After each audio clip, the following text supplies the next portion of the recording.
Ini adalah Taman Sari.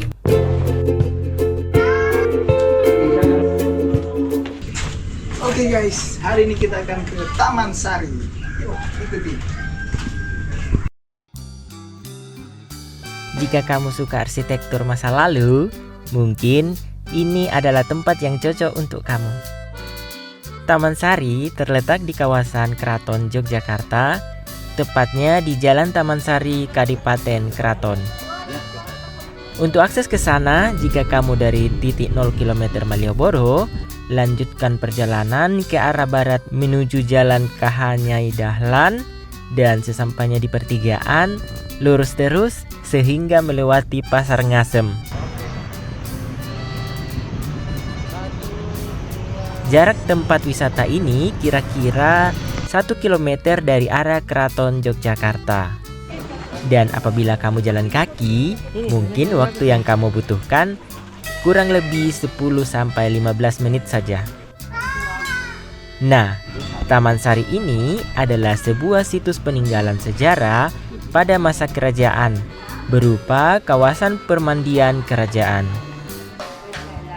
Fungsi lain dari Taman Sari ini adalah tempat meditasi, tempat pertahanan, dan juga tempat persembunyian. Taman Sari berarti taman yang harum, dibangun pada zaman Sultan Hamengkubuwono pertama.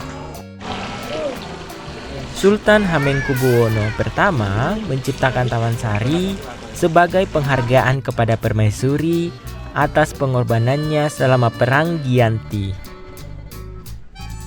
Pada masa lalu, kompleks Taman Sari ini memiliki 57 bangunan dengan luas 10 hektar. Namun kini luasnya sudah berkurang diakibatkan sebagian besar bangunannya dijadikan hunian oleh warga setempat setelah runtuh karena gempa. Agar tidak kesasar dan bingung, mungkin kamu bisa menyewa tour guide karena area wisata ini yang sangat luas, dan dari spot satu ke spot lainnya harus melewati pemukiman warga. Selain itu, tidak ada penjelasan apapun tentang setiap sudut bangunan yang ada di tempat ini.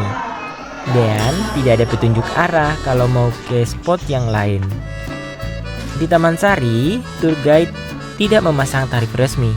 Namun pengalaman saya, setelah tawar-menawar dengan tour guide, saya ditawarkan sewa sekitar Rp70.000 jika rombongan dan Rp30.000 jika sendirian. Kelebihan jika kamu didampingi tour guide adalah kamu akan lebih mengerti tentang sejarah Taman Sari serta sejarah Yogyakarta. Kelebihan lainnya, mereka dapat menunjukkan spot-spot foto yang menarik, lokasi-lokasi penting di area Taman Sari, dan bahkan bisa membantu dalam pengambilan foto atau video. Selain tour guide, di area wisata ini juga disewakan penyewaan baju adat serta jasa fotografer dengan harga sewa fotografernya antara Rp150 sampai Rp250.000.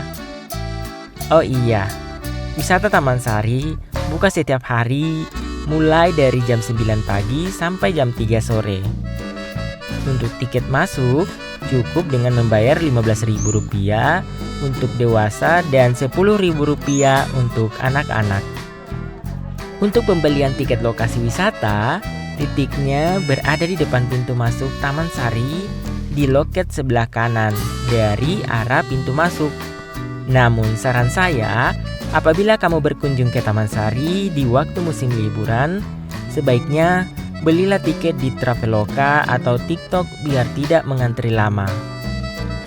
Jika ke Taman Sari, sebaiknya kenakanlah topi dan pakaian yang mudah menyerap keringat, dikarenakan suhu di sini lumayan panas dan lebih banyak area outdoor. Dan disarankan menghindari mengenakan celana pendek atau rok mini. Dan karena waktu masih panjang, tempat selanjutnya yang akan saya kunjungi adalah Taman Breksi.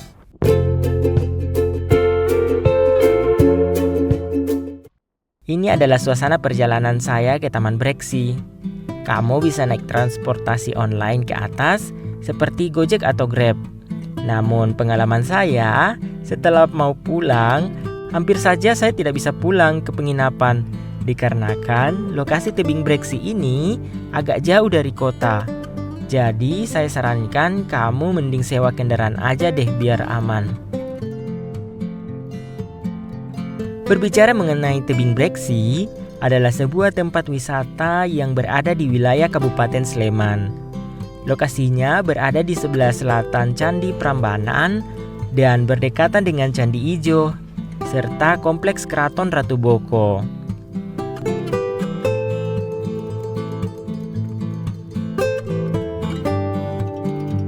Mungkin bila kamu ke sini, berkunjung ke Candi Prambanan, Keraton Ratu Boko, Candi Ijo, serta tebing Breksi bisa kamu tuntaskan dalam sehari.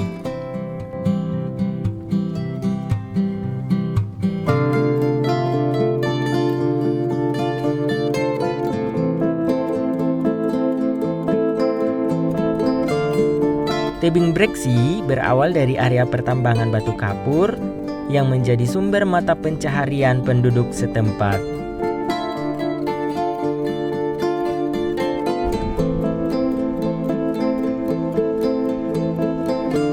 Batuan yang terbentuk di lokasi ini berasal dari abu letusan ngelangeran yang mengendap selama jutaan tahun yang lalu. Karena komposisinya yang bervariasi, Breksi memiliki tampilan yang menarik, sehingga tak heran jika batuan ini digunakan untuk membuat permata dan patung seperti pada orang-orang Mesir kuno.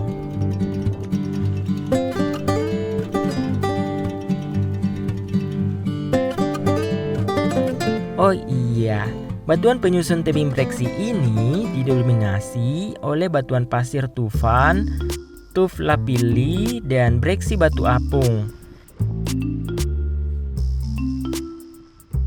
Namun, sekitar tahun 2014, tempat penambangan ini ditutup oleh pemerintah demi kelestarian lingkungan dan akhirnya dijadikanlah tempat wisata.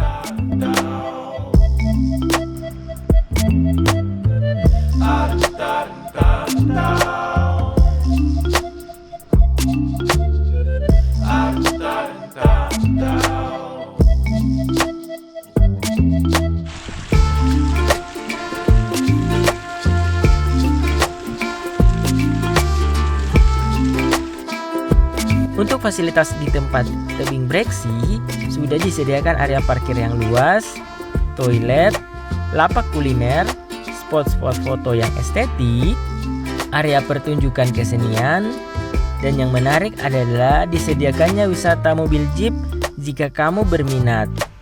Dan harga tiket naik jeep sekitar 440 ribuan.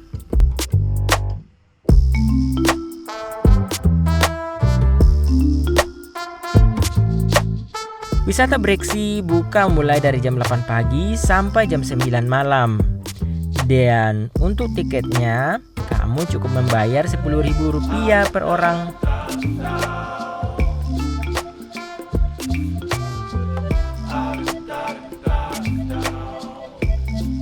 Dan hal yang paling menarik dan istimewa saat berada di tebing Breksi adalah jika kamu berada di atas tebing, kamu dapat melihat keseluruhan kota Yogyakarta.